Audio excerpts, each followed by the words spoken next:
Good evening, everybody, and welcome to Flavor House Network's Weekend Eats. This is the Saturday Reset, and oh, baby, do I have some good stuff for you. This is where you kind of bring it down, you chillax, and you get yourself ready for next week.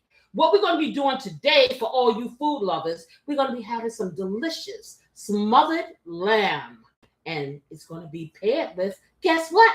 Some garlic potatoes. The only thing you want to do when you want to reset your life from the week you had before.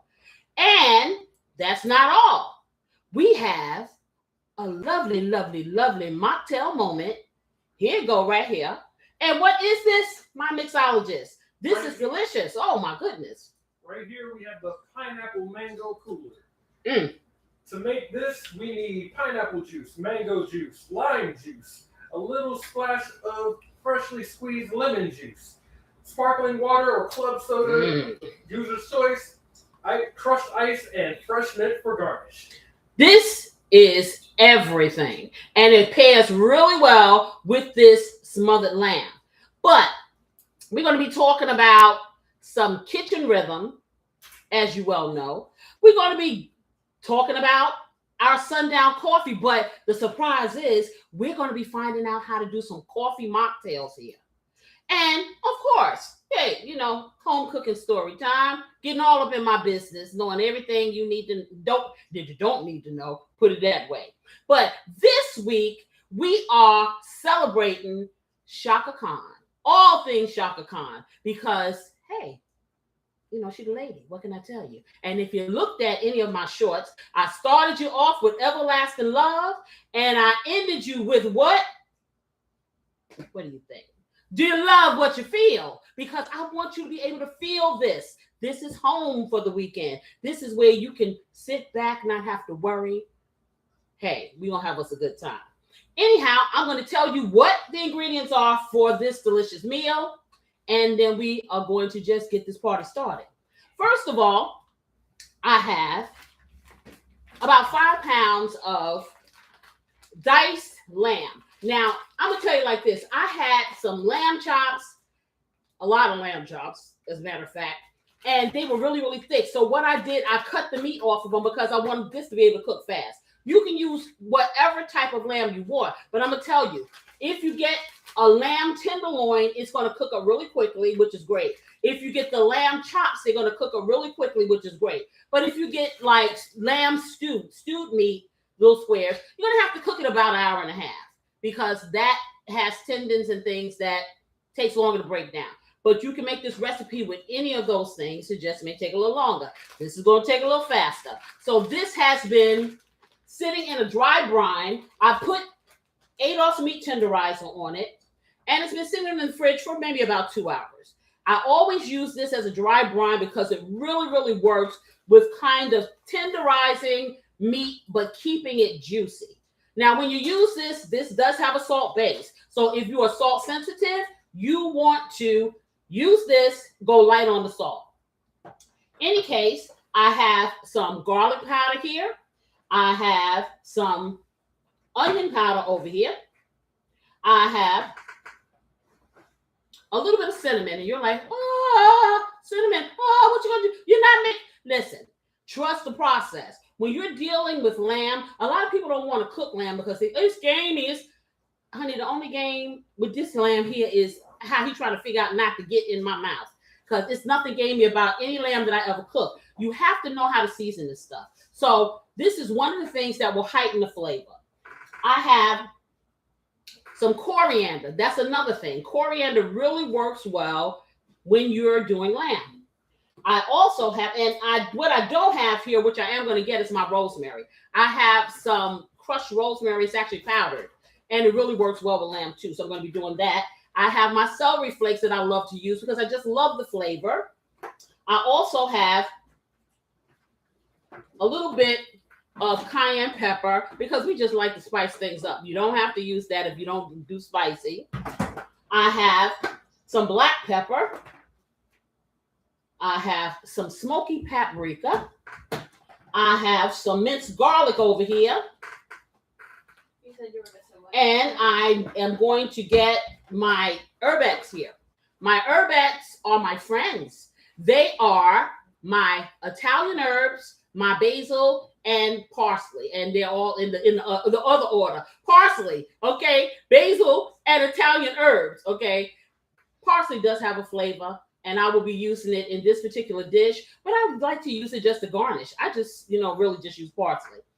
In any case, I have these veggies, and the only veggies that I'll be using in this today, I have 2 shallots that are cut up. Now you say shallot, onion, whatever. It looks like a red onion. A shallot is a little bitty thing, and a shallot has a mild onion flavor. So it's not as robust as your red onion or your Vidalia onion or a white onion or a yellow onion. It's just, but it is onion. And then I have some nice red bell peppers cut up here. I also have a package of onion soup mix. And you can get whatever brand of onion soup mix that you can find. Even the beefy onion soup mix. I'll use that too. Why am I using beef or lamb? Well, they both are meat. So it really works well.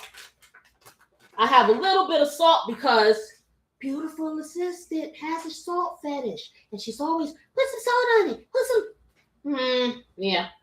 And some flour here because flour is going to be used to thicken up that delicious gravy that's going to be going with it. And we're going to decide whether or not we're going to do a roux or we're going to do a slurry. And I'll tell you about that later.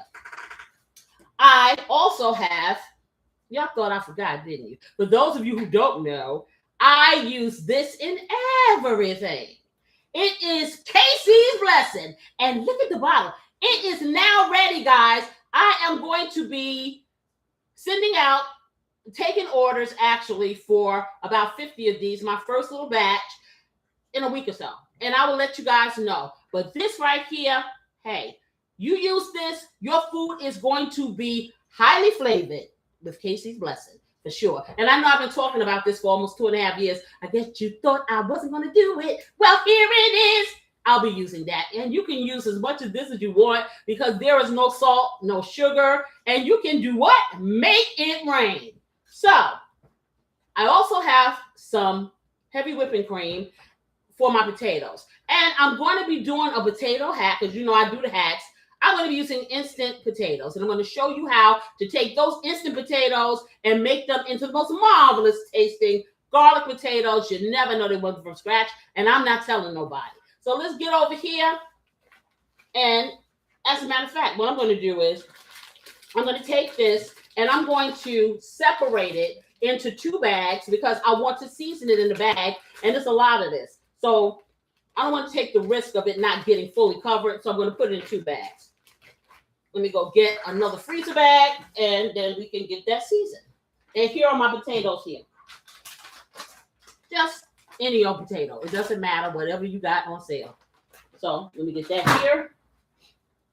Let me get my freezer bags. And then we begin. Okay. And if somebody can give me my gloves, it'd be nice because I don't want to get flour on them. So yeah. I don't want to get flour on the gloves. I want to get flour on my hands. That's what I'm saying. Anywho, how was everybody's week? I hope, and I really, really hope that it was good for you. But now it's time for you to kind of bring it down a level and be here with me in the kitchen. Yes.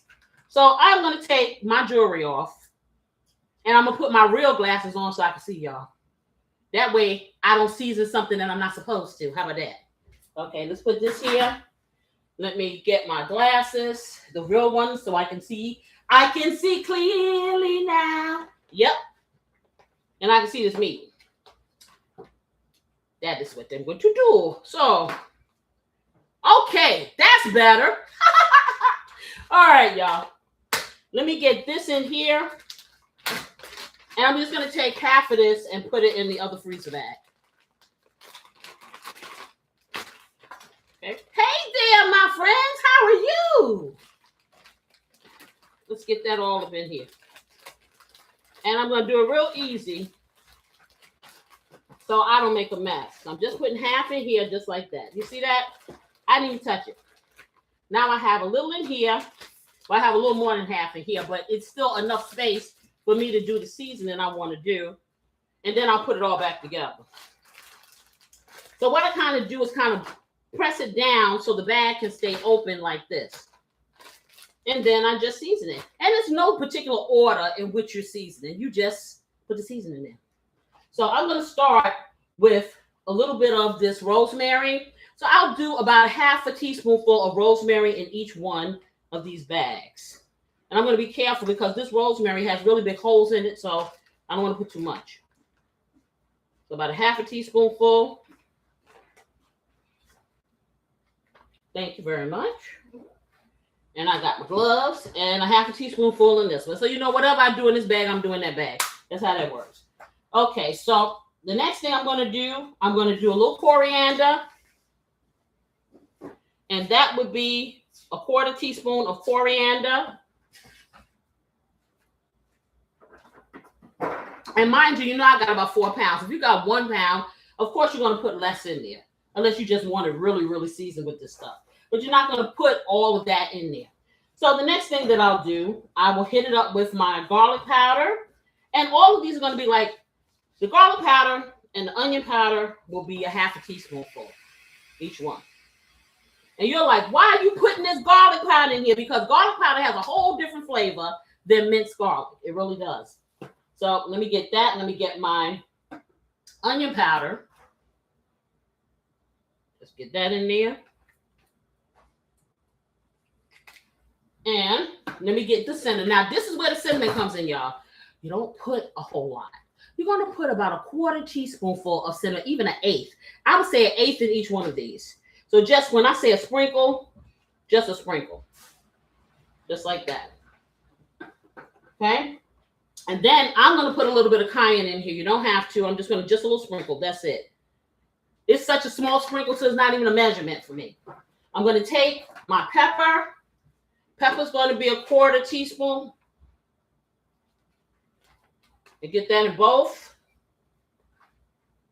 Close that up. And then I am going to get my Casey's Blessing. And I'm going to make it rain. Now, I can't tell you how much to use on this because, like I said, you can do as much as you want. I usually, and as a matter of fact, I'm gonna get my big one. Because my big one, I can just squeeze and I'll mess up my bottle. So let me get my big one. I guess I'm gonna get my big one. Underneath. Oh, she put everything underneath here. I can't find it. Okay, here it is. My big one. This is the one I like to work with. Okay. Okay, so I'm getting that in there. Okay. This is the big one that makes me sneeze. Yes, it does. I'm going to throw a little bit of celery flakes up in here. So I'm going to take a handful. And see, the thing about celery flakes, when they get wet, they reanimate. So I'm going to do a teaspoonful of the celery flakes in each one. And then I'm going to take this and I'm going to put a little bit of the paprika in here. Now I'm using the smoky paprika because I want that smoky flavor. This will give a nice browning when I sear this because I am going to sear the meat. And then I'm just going to give it a nice massage because you want to give your meat a massage. You want to make your meat know that it's loved. Hello, husband. How are you? Hey there, Deb. How are you? I see Miss Huckabee in the house.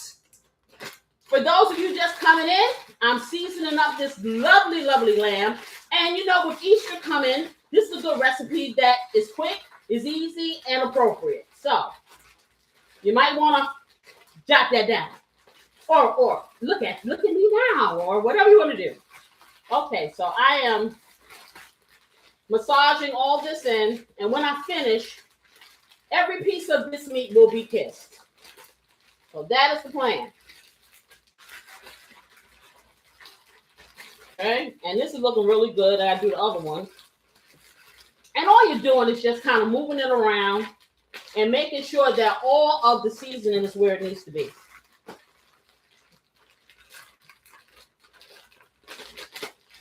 Okay, I think this looks like I think it looks like it's ready. What you think?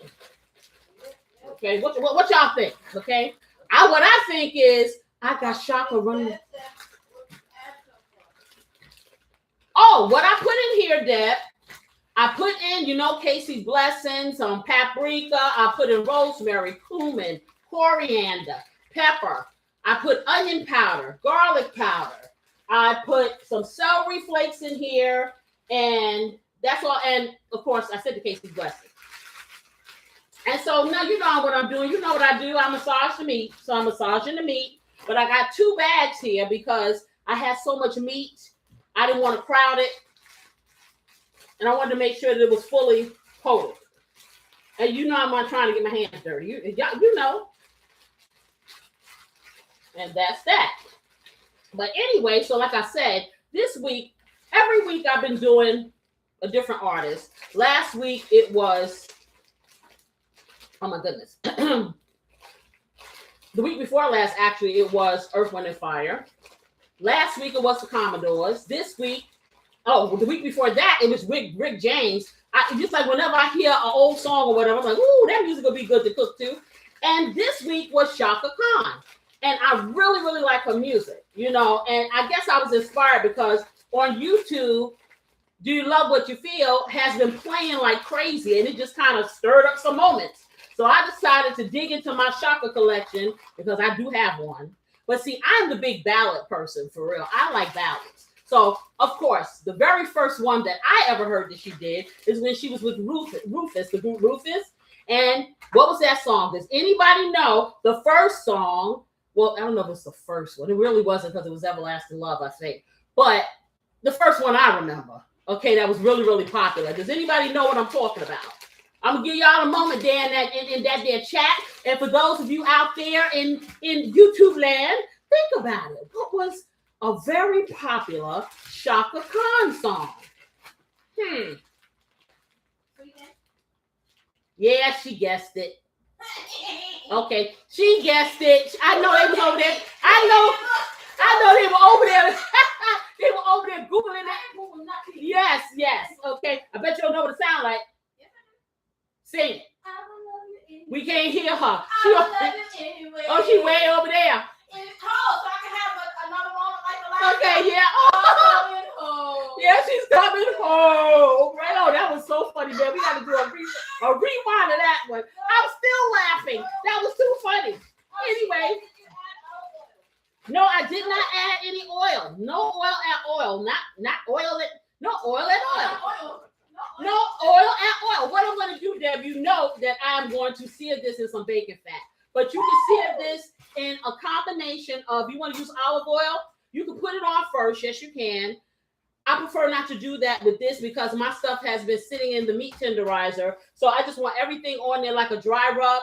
And then I'm going to sear it in the bacon fat. But, olive oil, can't stand high heat. So what I do when I want to use olive oil, I'll cut it. I'll do a little olive oil and then I'll do some canola oil or something mixed or avocado oil or whatever so it doesn't burn, but I still get that same flavor. So no, I no oil yet. So let me now you see everything is perfectly coated. I'm going to get this back inside here with this. So when I get ready to pour it into the skillet, it'll be in one pack. Just like that. Okay. But anyway, yeah, so she guessed this sweet thing. I don't know what kind of song she was singing, but yeah. I was singing my version. Yeah, she was singing her version of Sweet Thing.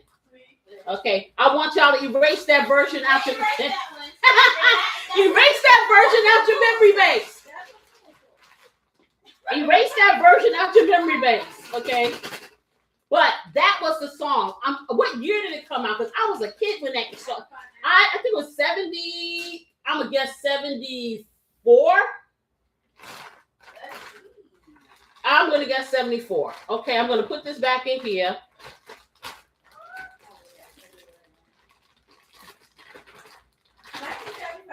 I was close. I was 1975. Let me see. How old was I in 1975? I was 12 or 11 or something like that. Yeah. I was a little kid. I remember. But I remember that song was it. That song was it. Yes, it was. And she was so cute with her little feathers and all. She was really different. And so it, that was like, the thing. She was the thing. But yeah, she really has had some type of career. She has really had some good songs, most of which, for the most part, I like them all. You know, for the most part, I like them all. Grill Master down here yawning, y'all. I ain't yawn. Okay. Yeah, he yawn. made it. Didn't y'all miss him? I miss you. Say, I miss you. I miss you. All right, let me get this over here. I'm gonna get this on the stove, and I'm using the cast iron skillet so I can do my initial browning, because it just works better. It just really does. And then I'm gonna transfer it over into this bigger skillet. Y'all know I'm just trying to get this thing real seasoned. Y'all know this, right? Okay. They ain't gonna tell you no lie. I want my mama's skillet. I cannot have my mama's skillet because it's been far away from here. Long time. I mean, so many years until I can't tell you. However, I'm gonna have me a seasoned cast iron skillet. Come with me. Yes, I am. So. And a beautiful sister said she's been purposely not washing all the seasons away. I don't know about how I feel about that. No, Okay. Let's be clear. Okay. All right. So let me get this stuff over here, y'all. I'm gonna turn this on. Like I said, I'm gonna be using some bacon fat to seal my meat in. You can use whatever oil. It's not a whole lot because you're not trying to deep fry this. You're just trying to sear it. See, you're lucky I remember to put it there this time. I almost didn't because you ain't been using it. I know. See, but that is a sign of a good, beautiful assistant. Beautiful assistants are supposed to be able to know what I need when I don't know. Okay, that's right. Hey there, how are you? Hello there. Welcome. Welcome to the neighborhood. Hey, pull up a seat. You home now. You home now. Okay, so. Let me get this bacon fat. I'm gonna take a sip of this. For those of you who didn't get to see the mocktail, let me tell you. Fire. Maybe I'll do Ohio players next week. What do y'all think? She's so happy. Beautiful sisters over here like, I don't know what that is. You listen, I'll give you an education before next week. How about that? Okay. So let me put this in here. I'm just getting a little bit of the bacon, because let me tell you, I ain't gonna even lie. I dig the pig. If you don't dig the pig, do your boo. Because guess what? This is your kitchen. You drive that train, and that's what Casey wants you to know. So I'm gonna put a heaping teaspoonful in here. Well, 2. Oh, they said you are the sweetest. Oh, thank you. Listen, let me tell you something. I delight in when people come into my house. I really do. I delight in sharing myself with everybody and everybody sharing themselves with me. So anytime you want to roll up in here, and if this feels like a place you want to be, hey, subscribe. That's all. Because there is room in this here house for everybody. I think, what did I do?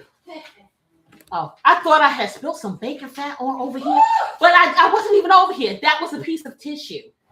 Okay, I tell you. No, I can't. So I'm heating this up on a 5. I'm gonna take it to a 6, and I'm gonna put my hood on because you know it's gonna start smoking while I run my mouth. You know this. Okay, we already know this. We know what the situation y'all is gonna be. Okay, we already know. Ain't no need of putting on the front. Okay, so I got that. I got this going. And so getting back to my friend Shaka. Who loves Shaka Khan? Listen, this lady, I don't even know how old she is at this point, but I heard her singing, when was it, the other day? I'm checking this because I'm smelling this bacon grease. You would not know. And my husband is so funny, right? Uh-oh. My husband's funny, right? We went to see her. What was it? Maybe 2 or 3 years. We went to see her maybe about 5 years ago. About 5 years. 5 years ago, right? Let me check the skillet, y'all. Y'all, listen. This y'all being all up in my business. I'm about to tell y'all what happened. Okay. That's not ready. Okay, so we went to see her maybe about 5 years ago. Oh, she's 72 now. She's 72 and fine and all that. At all. She really. But anyway, so oh, you here for the tea? Well, honey, we got the tea, we got the coffee, we got all that. Okay, because I will tell you, you have not tripped into a cooking show. You have tripped into an experience. That's what you tripped into. This is Saturday Reset, and this is going to help you get through your next week until you come back. For real. So now it's time for me to put this in here. So I'm going to put my meat in here, and I'm just going to dump it in, just like that. And what's going to happen is it's going to crowd my pan, and it's going to take my temperature down, and that's what I want. Let me get all the little pieces out. And then I'm going to, look at all, do y'all see all this meat? I did not know it was all this meat in there. I should have done two. Wow. This is a lot of lamb. But that's okay. We're gonna handle it. Yes, the Lamb got the lamb runneth over. It sure does. Run it over. Okay. So I'm gonna turn this up because what I have done is crowded my pan, and when you crowd your pan, it brings the temperature down. Which usually I be tripping about it, but I'm not, because I want to get all of this. I just want it slightly brown. I don't want it cooked. And then I'm gonna transfer it over to my big bubba over there. That's what I'm gonna do. But in the meantime, I'm gonna get some of my Casey's blessing because I see a spot over here that didn't get covered, and we cannot have that. Okay, so while this is doing this thing over here, everywhere. Okay, I'm gonna tell you that story first. So what happened is I made some lamb chops, maybe about a month ago. And I like the little lamb chops that look like little T-bone steaks. So I ordered that. I thought that's what I was getting. Okay, I thought that's what I was getting, right? Well, Instacart and Costco brought me something that I couldn't recognize. There's some little things. They were lamb chops, but they were this thick, and it had bones in between. I had never seen it before. So I stuck it in the refrigerator. I said, I'm going to find something to do with it. So, of course, now it's getting close to Easter. My mind is telling me I want to do some lamb. I'm not thinking that there will be none. So I pulled those out of the fridge. I unthawed them, and it was not that much. Because I know if I cook a little bit of this, they will eat it all, and guess who won't get any? So I then ordered some lamb chops, little lamb chops from Costco's again. But see, Costco's has these lamb chops. You can slice them in half, and it could be one lamb chop could be two. But of course, I don't have a bone cutting knife. So what I did was it was maybe, how many lamb chops were there? It was 8 lamb chops. I took them, I cut them off the bone. And the reason why I used the lamb chops, I wanted to use a lamb tenderloin because it's faster, it cooks faster. You can use whatever piece of lamb you want, but you need to know, depending on the part of the body, it's going to take longer to cook. Lamb chops, tenderloins, things like that, you can cook them pretty quickly on top of the stove. Let me tell you something. Those lamb chops that you said were funny looking. Yeah. They actually were the lamb steak, but not chopped in half. Oh, okay. So they were cut in half, you said? The other ones are just, I guess they must use the bone knife to cut it down the middle and make it into a T-bone steak. Can't hear you. You gonna have to come over here. She gonna have to come over here because I can't hear her with this thing on, and I don't know if y'all can hear her either. And this is important. Yes, it is. Because if this ever happens to you, you won't be like me trying to figure out what in the world did I just purchase. No. Okay, I was trying to say those weird little lamb chops that you got from Costco before that you said you didn't recognize. Right. They actually were the lamb steak. One of the little T-bones, they just weren't chopped in half yet. Okay, I got you. So they hadn't cut it. They hadn't cut them in half, and I didn't recognize. No, So they were stuck together. I had what I wanted, but it didn't look the way I wanted. Okay. Right. So what I have now that you know, I have a bunch of lamb chops that I have taken off the bone, and we are searing in a pan And I'm being very intentional because I got too much in here. Because I'm trying not to have to do more than one batch. CC girl said the cook never eats. Oh, She just eat. I know. No, that's her fault because she always drinking. Okay, you know what? The cook never eats. You know why? Because she drinks too much. Nah. You know why the cook don't eat? Because the cook got greedy family. Okay. So Stick around long enough. You'll see. She always drinking. the cook has greedy family, and so what they do is they wait and they hover. I wait. And as soon as I say, because I have teenage kids, right, that never ever get to taste this food that I cook because they hover, and I'm like, okay, let the kids taste the food, so I can see if I'm gonna make this for them. When I say that, boy, the faces start getting twisted. Next day comes, I'm like, oh, we have any of that stuff left? Well, we ate it. And I'm like, what do you ate it? Okay, oh no, they forgot. They forgot. Now, let me tell you something. I am going to get a kitchen in my bedroom, and I'm going to put a padlock on it. I never get to have. I eat just a little taste of the food when I finish. A lot of times when you're cooking all day, you just kind of don't want to eat. And I do drink a lot, because I'm thirsty. So, of course, that's taking up the space. Oh, that's all they want to hear. Okay? That's all they want to hear. So, yes, they treat me like the food stepchild here. Okay. They just wait. Okay, I gotta pick. See, do you hear this? The abuse, I say. Well, if they stop making drinks like this, maybe I wouldn't be drinking. What'd you say? You in the same? You never eat. I'm telling you. But I'm gonna make an exception for this because this is gonna be some good stuff. It is delicious too. See, she's smelling it up. That's where it gets scary. Okay, she hadn't eaten the first plate. She getting the second. And then what happens is she makes me make her these big plates, and then she's sitting over there like a little puffer fish, okay, rolling around and pay. Uh-huh. I have my royal remains already prepped and ready to die. Uh-huh, yeah. Thank you very much. Okay, so this is browning nicely. It could be a prettier picture, but you know what? Hey, this is live TV. I ain't even trying to play, and I am a little hungry, and I want to get this done. So that's how that goes.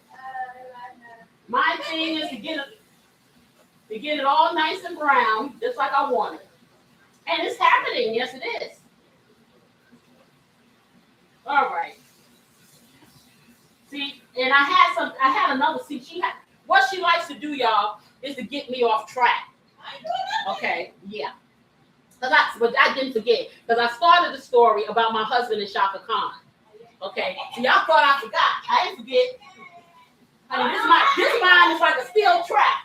I ain't gonna let you forget that one. Okay, yes. And see, this one comes with a demonstration. Okay, so this comes. I just want to make sure how meat is being turned properly. So I want y'all, if you're thinking about touching that dial, you don't want to miss this. Okay, you really don't. Don't touch that down. Don't touch it. Hot tea in the house.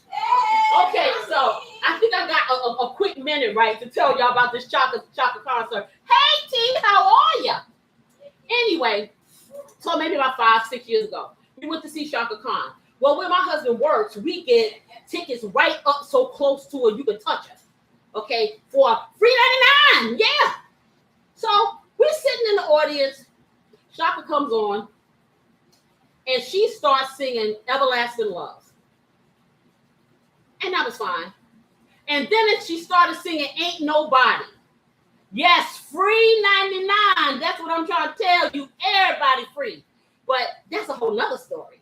So we're sitting there like as close as I'm here to you. This lady can look down at us if we say something. She gets up there and she has her cute little signature dance. So she started going. Don't do it. And listen, y'all gotta forgive me because I can't do much of anything and my back is jacket. Okay, my thing. But I'm going to try to emulate what we saw.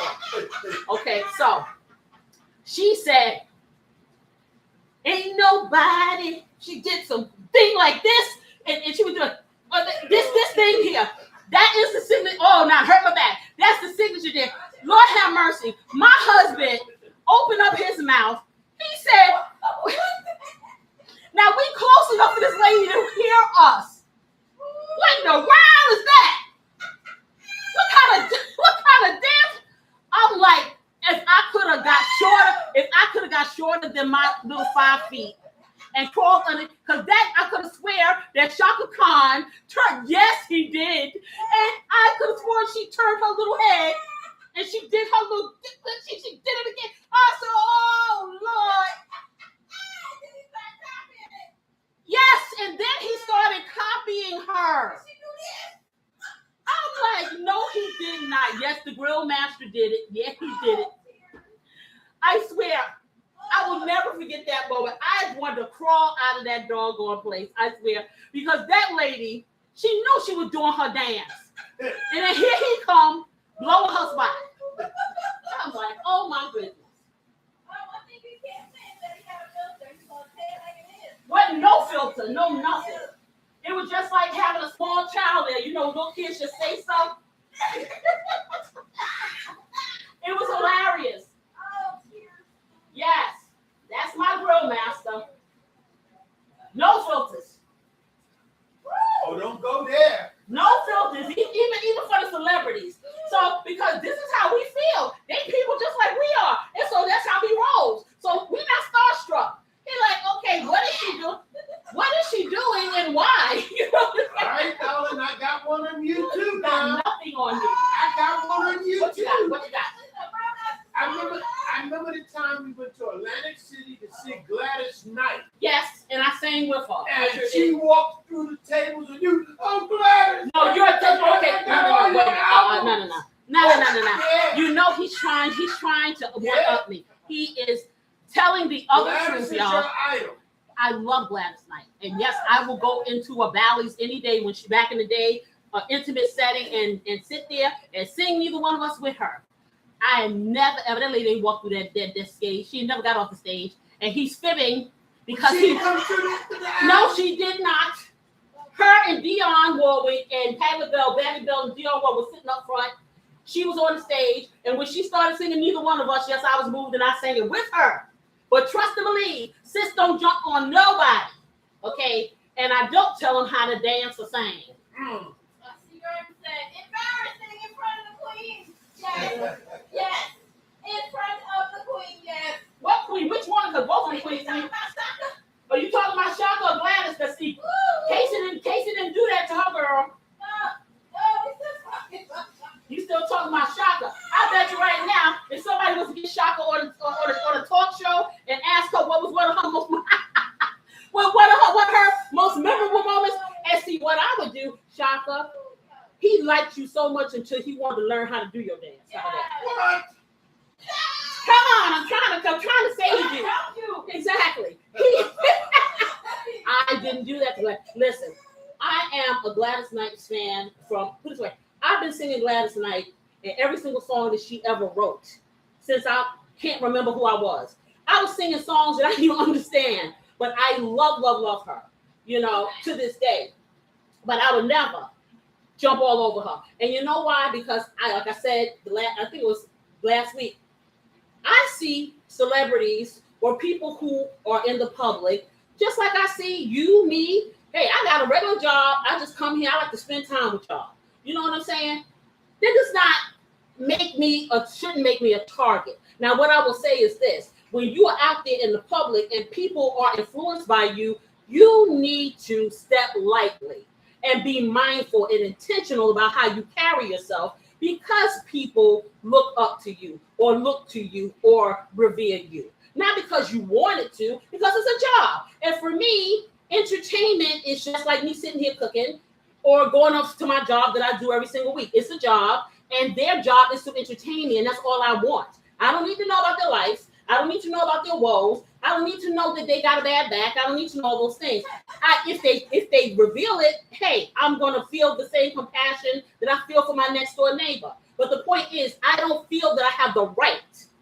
That's me. So if I see a celebrity, and we're originally from New York, we saw a lot of celebrities, all walking all up down the street. If we were to jump all over somebody every time we saw somebody, we would never get nothing done. So I'm not starstruck, and neither is he. He just sometimes it just comes out. It just comes out. It just comes out, you know. Yeah, and like I said, he works in a place where celebrities are always there. But I guess that dance just kind of touched him, and he was like, "What is she doing? You know, what is she doing?" So, okay, so this is nice. Everything is nice and brown now. I'm going to transfer it over into my bigger skillet, and then I'm gonna get this skillet. Okay, that's perfect. Let me get this stuff in here. All right. Make sure it's dried out. I just gave away some tickets last week, honey. To who? To who? Patty LaBelle. Oh, okay. Now, so I just got informed, y'all, that my husband just gave tickets away, free $99. $3.99. To who?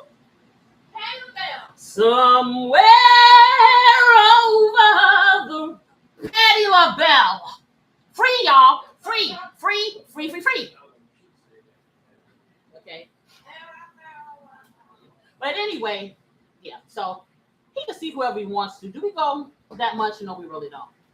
No, we really don't. Yes, Auntie Patty, and the shoes off and all that. Okay, all that, all of that. She could kick them shoes way off, but she make them bring them back. She sure does. I'm going to spray this, and I'm going to get this in here. CJ said I need to be on the blessed list. I know. See, that's what happens when you're part of the family, CJ. Keep telling y'all. Come into my life. I got so much more to show you. Yep. But are these people DC can get to DC? Oh, I don't know. But I'm going to transfer this now. Let me turn this off. And now I'm going to need a little skillet so I can do my sweating of my vegetables. And I'm going to marry them together with some more seasonings and stuff. I'm going to do a little, probably I will do a little bit in my skillet here. Okay, let me get something to lift this with. That's the thing about this cast iron skillet though. It's really heavy. So let me get this over. Let me turn this off. I want something big enough to put that. Yeah, that's good. Yeah, I know. So let me get this over here. All those nippy bits. And I'm just transferring what I can get in here. Okay. Get that over to the side. And I want my nibbly bits, and I'm going to let you see what nibbly bits are. I haven't lost it. I haven't lost my mind. Nibbly bits do exist. See, I give things names, y'all. Yeah, exactly. I'm going to have a KC dictionary with all the KC's terminology. That's what I'm doing. Call me cousin. Oh, right, you family. Oh, you all cousin. You family. Okay, this thing heavy as all get out. Okay. So my next girl. Oh shoot. Nah, man. This back be life and I can't be lifting stuff. Okay, let me get that. Ooh, get that out. Get that off of here. Let me just wipe this up. And then I'm gonna show you what nibbly bits are. I had to put that skillet over there because it was hot. You should start using the little, oven mitts. I have it, but it's heavy, so I had to pour the stuff. I had to transfer it into this big, gigantic 12-inch. This is even bigger. See, it's deep in 12 because it's so much meat here.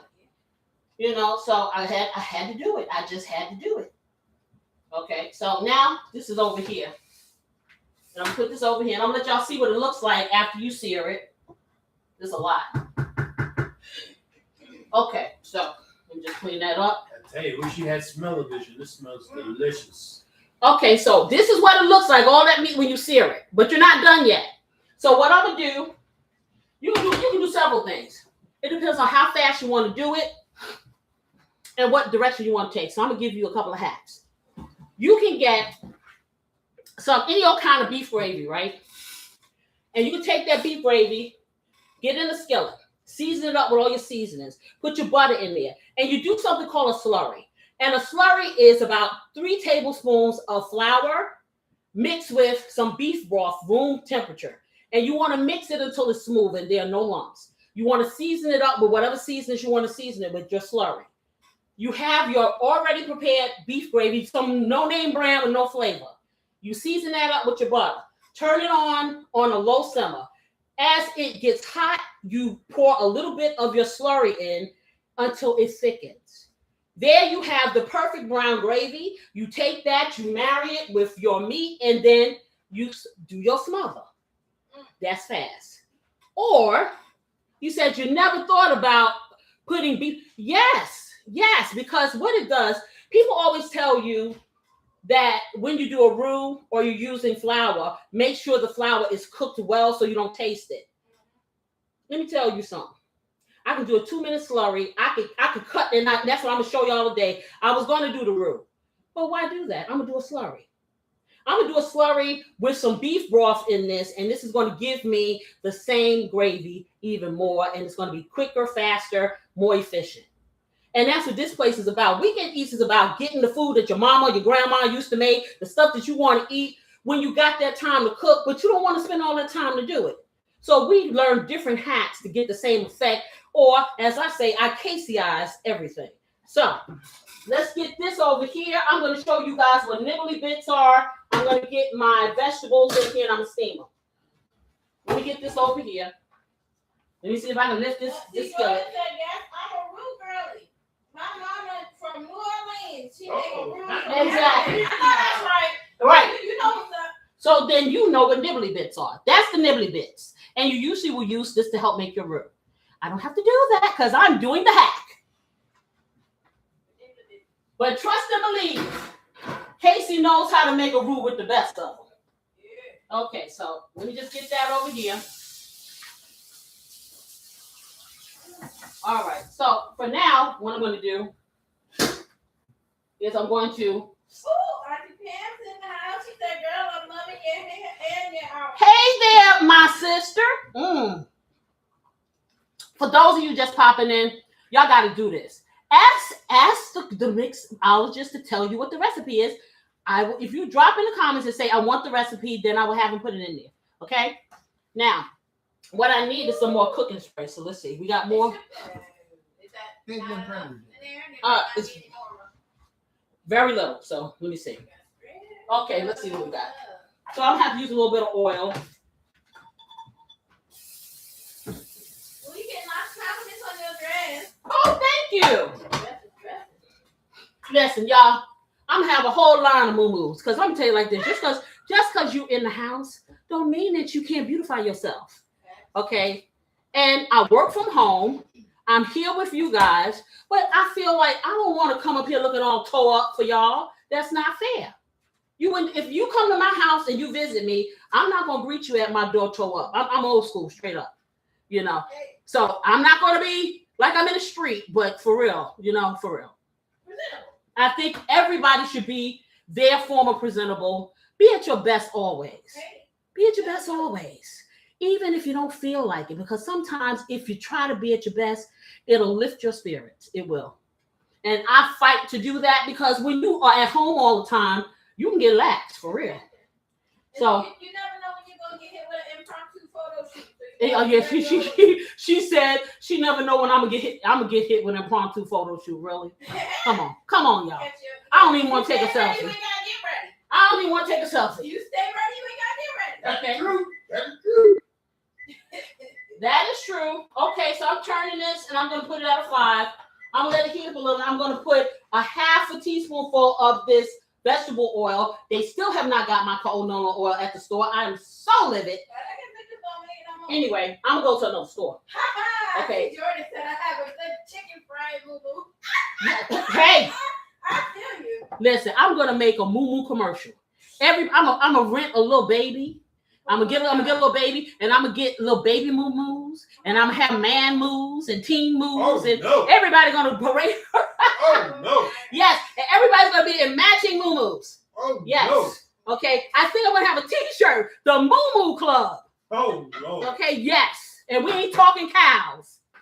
All right, so I'm gonna let this heat up a little, and this is what I have found to be a fancy chef trick. They don't brown their vegetables; they sweat them. Now, mind you, I didn't know nothing about that. I thought this was something that I came up with. I never heard of it before, but I read it and I said, "Okay, I'm upper crust, y'all. Okay, I'm fancy. Okay, when this gets warm, we're gonna put it in here.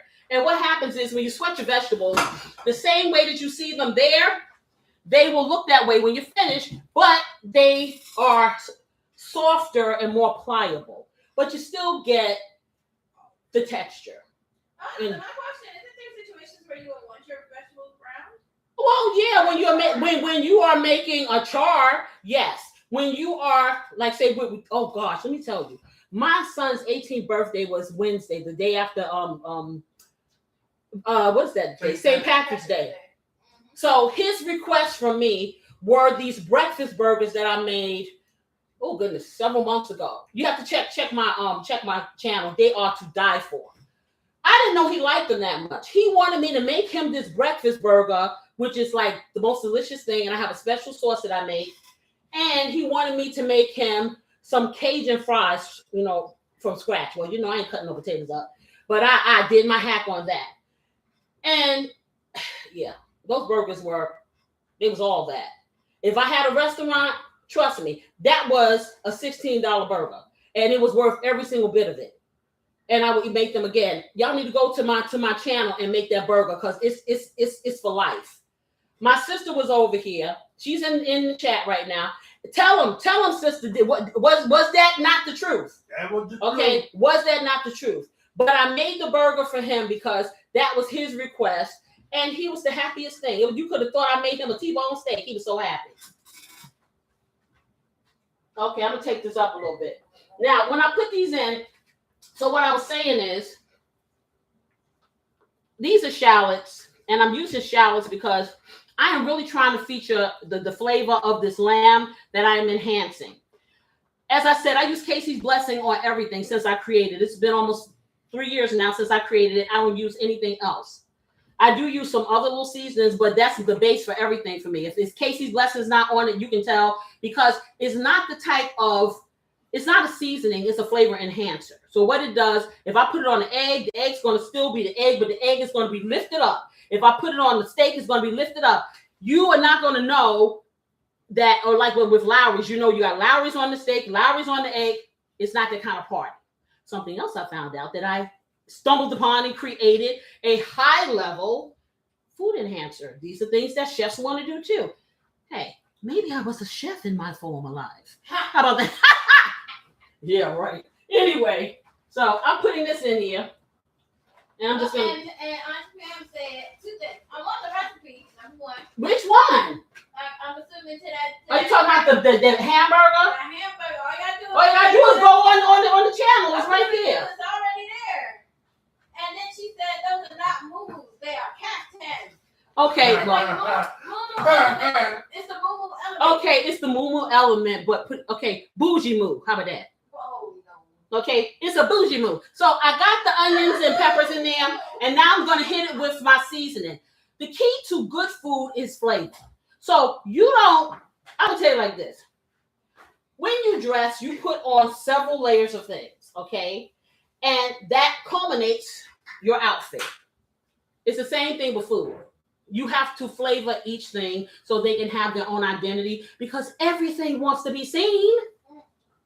So I'm going to put a little bit of this on here, just like that. Just a little Casey's blessing. And I'm going to hit it with some onion powder and some garlic powder. And that's it. Okay, and then I'm going to sweat it. I'm going to cover it. Just like that, just a little. Just a touch. Okay, don't get me started. All right.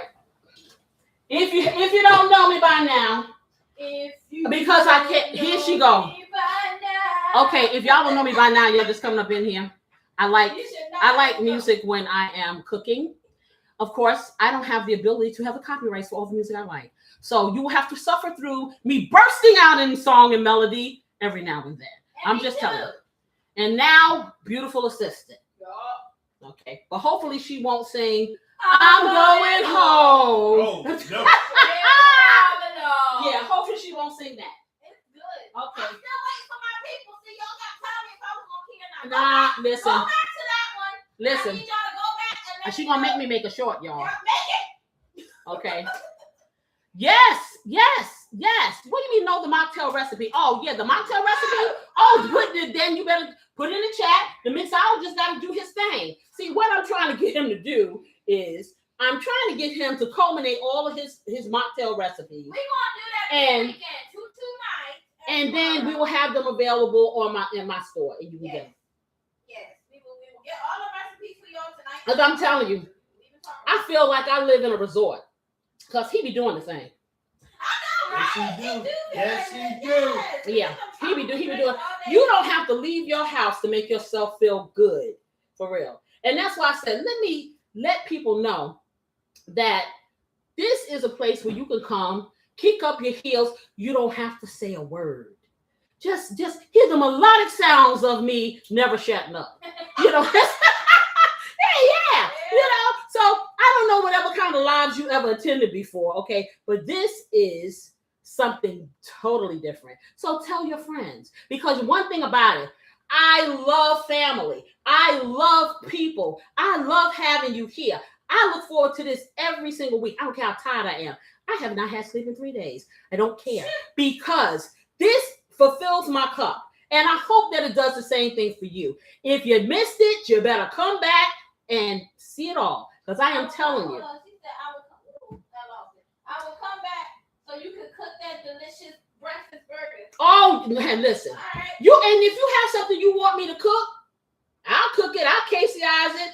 I'll get it down to the minuscule, and you will love it. And please. Oh, she said, okay. See, Jordan said this is my first YouTube. It is. And Oh, also, thank you for making your first live. thank you for your first live being with me. Yay. Okay. And they say they slap your mama or whatever. I ain't gonna slap your mama, but I'm gonna tell you like this. It is my mission, because I have been in lives, attended lives, and really cooking lives are just instructional, and they wait for 100 people to come in before they say anything. And there's a lot of dead air. I can't stand it. Okay, so I decided that my life is just like coming and visiting me every Saturday. I have another show on Friday too called The Love Rhythm Recipe, which features dishes, but it's about relationship and communication, because we all well know a lot of us are not communicative, but sit a plate of food in front of us and our mouths get kind of loose. So that's a good time to kind of air things out, and we exchange ideas. So you might want to check that out on Friday night at 8 o'clock. You can look at, like I said, go to my channel, and you can see some of, the things we have there and just explore. But like I said, I'm all about the family. I created Flavor House Network for a reason. It mimics my childhood and my home, where every single room, my brothers, sisters, everybody had their own thing going on. But at the end of the day, we came together as a family, and it was love. And it's all love. You see what I'm saying? And sometimes you need that place where ain't nobody going to do nothing to you. You don't have to explain nothing. You can feel safe. You can do what you do. And that's what this is about. So let me check my veggies. Amen. All right.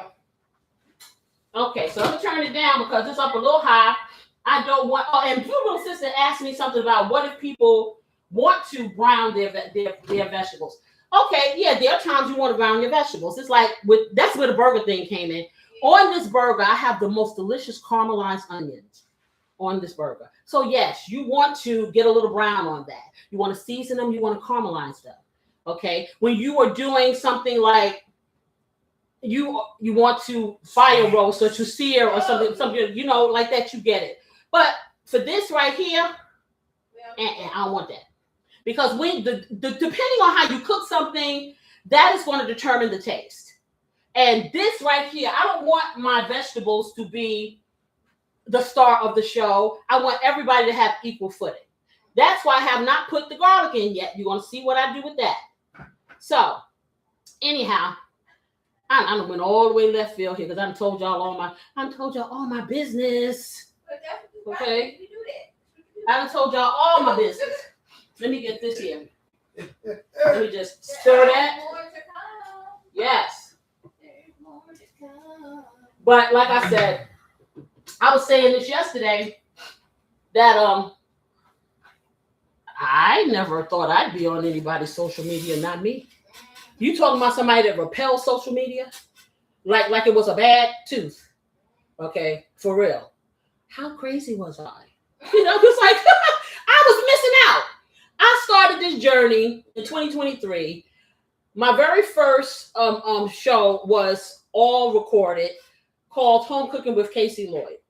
I love doing it. I decided I just wanted you to see my hands when I did it. I introduced myself in the beginning. You saw me. And then it was all about the hands and the visuals and beautiful assistants, beautiful editing. Y'all got to see it. And then all of a sudden it hit me. I'm not happy like this. I think, and I said before, that I didn't trust you guys to focus on what I was doing. I didn't want you to focus on who I was. And so I hid. But then when I decided to come out, I'm like, I like this. So now I'm in a position now where they talk about these niches or whatever. I don't have one. I just have this. I have this platform. I share it with you guys. I want you to share yourself with me if that's what you want to do. If you don't do it. But hey, sit here and just listen. Sometimes you just need that connection. And that's when I came up with the concept of Flavor House. And I want this to be more than just, oh yeah, this is this show and this crazy lady or whatever and her family. I want this to be a place where when you ain't got nowhere else to go, you can turn this on. And it brings a smile to you.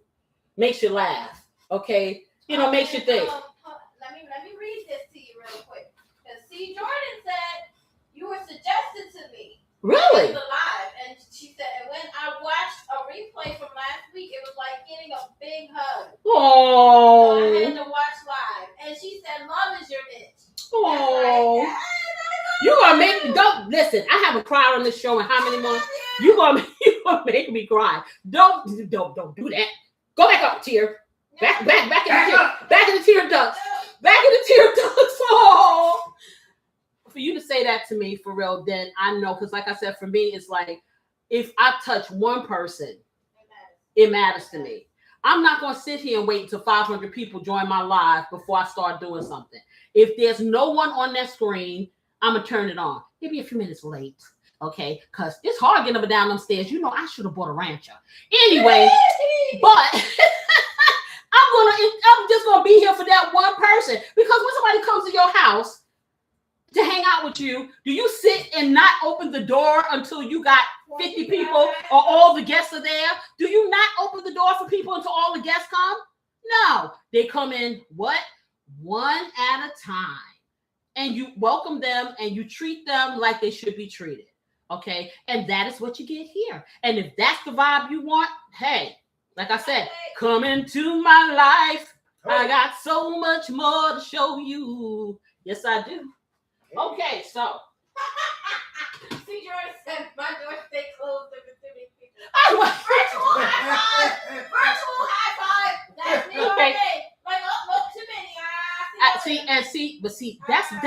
That's why you have this, because I can have, so far, I think, what did it say? 275,000 have seen my face. Probably seen this kitchen, okay? All. Yeah, exactly. So, but I welcome everyone. So it's like, yeah. I feel you with the realness, for real. But my door is open for sure. So that one may be closed, but this one is open. Okay, so I'm gonna grab these herbs. And I'm gonna get my beef broth. Because I'm going to put some beef broth in here. And then I'm going to get my cup I'm going to put some flour in a cup. That I got people coming in Yeah, my son-in-law just came in. Hey, okay, and We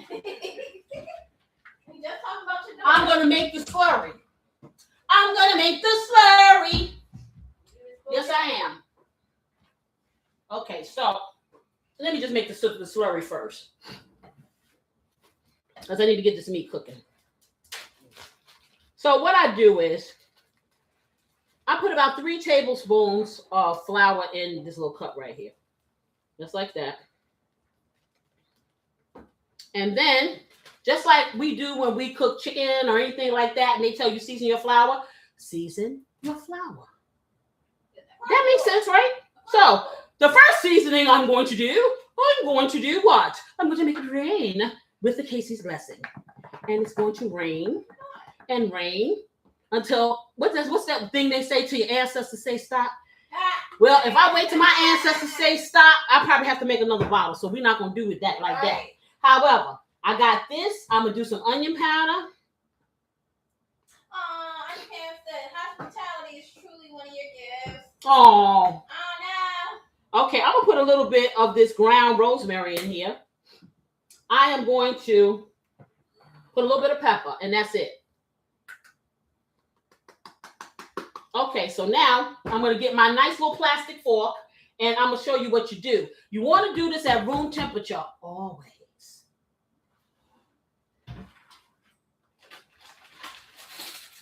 Am I going to get a fork or am I going to get a spoon? I may get a knife, y'all. I may get a. You know what? we keep these plastic knives. You go and you buy the plastic sets, and I don't know what makes them think you don't need the equal amount of each thing. They give you 155,203,502 knives. So I'm not wasting my money. I use them for things like this. So what I'm doing now, I'm combining the seasonings into the flour. It's dry. And what I'm going to do after that, I am going to slowly pour some of this beef broth, and it can be any kind of broth. I'm using beef because I'm doing this lamb. You can use chicken, you can use vegetable, you can use water if you want. They have vegetable broth? Yes, they do. Like in containers? Yeah, they do. Oh, I didn't know that. Okay, so I put about a quarter cup of the vegetable broth in here, and I'm seeing that it's too thick. So I'm going to put some more. So I'm putting another quarter cup of vegetable. They got me saying vegetable, of beef broth. But see, they over here talking in my ear, you know. Over there having them side conversations. They're not letting my family hear. See, we don't do that.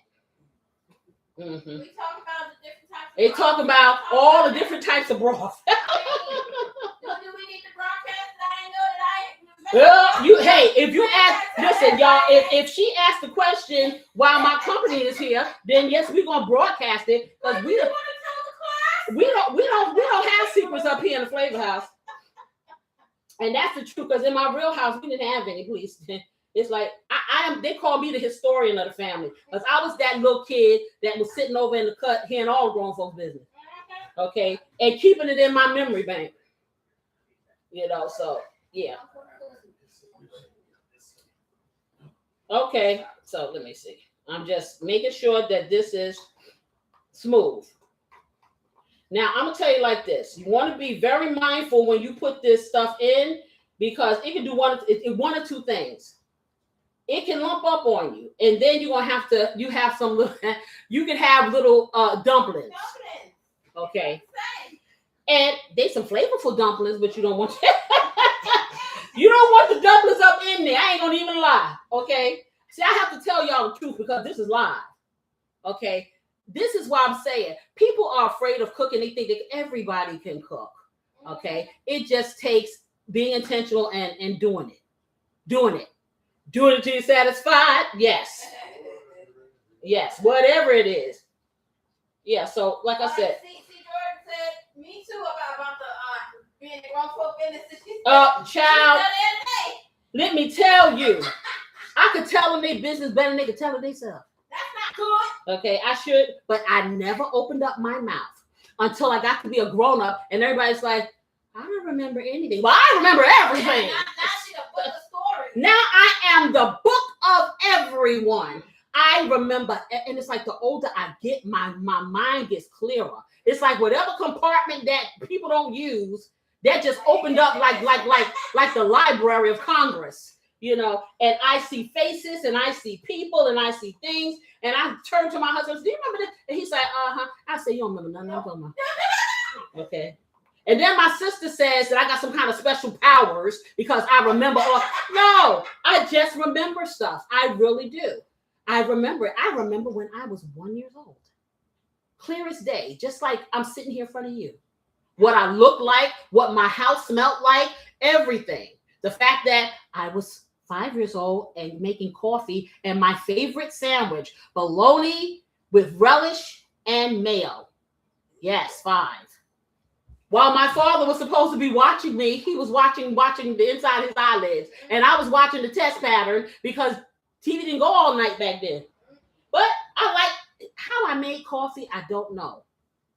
It didn't burn the house down, but I had my little cup of coffee, little itty bitty, teeny weeny cup, and I made that sandwich. I remember that. And so I made some of these bougie bologna sandwiches, right? And they were laughing at me. That was one of my weekend eats. And I made them fall in love with my creation. Now, didn't y'all like it?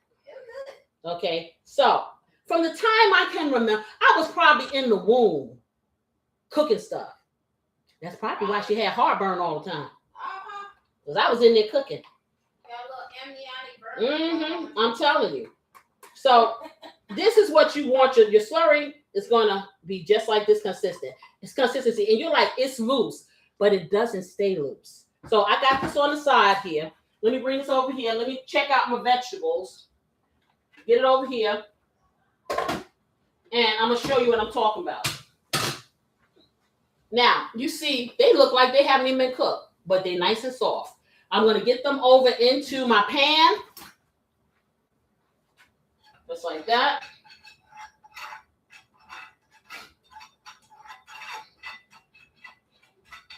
Okay, get them just like that. Get this off to the side.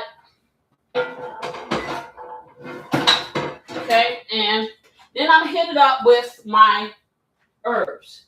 But before I do any of that, because y'all know I'm tripping, they call me the OCD cook because I got to constantly clean. I can't take it. Obviously clean diva. Obviously clean diva, yes. That's what that stands for. No tea, no shade. You say you want tea? Oh, baby. Do I have tea for you? Okay, so I'm wiping that off because that needs to get ready for the next step. So I got the vegetables in here, y'all. So I'm going to put a pinch. And if you haven't been here before, and since this is your first time, your very first live, oh, we don't have to celebrate this like next year. You have to remind me, and we're going to make a big to-do about it. How about that? Yes. Okay. So please put something and subscribe. Okay. So this is your index finger. This is your thumb. This is a pinch. You can have a little pinch. You can have a medium-sized pinch, or you can have a great big pinch. Guess who's coming to dinner? Big old pinch of basil, Italian herbs, and some parsley. Let's get that in here.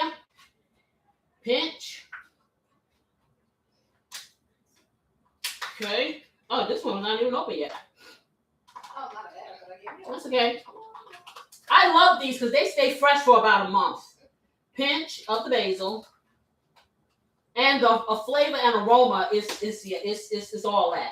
And a pinch of my Italian herbs. Okay, that goes in there too. And let me get my top back because I can stack them. The top is so translucent, y'all. I ain't even see the whole thing. Okay, I'm like, woo, child. Thank goodness for glasses that see through the world. Yes. Yes. We are the world. Okay.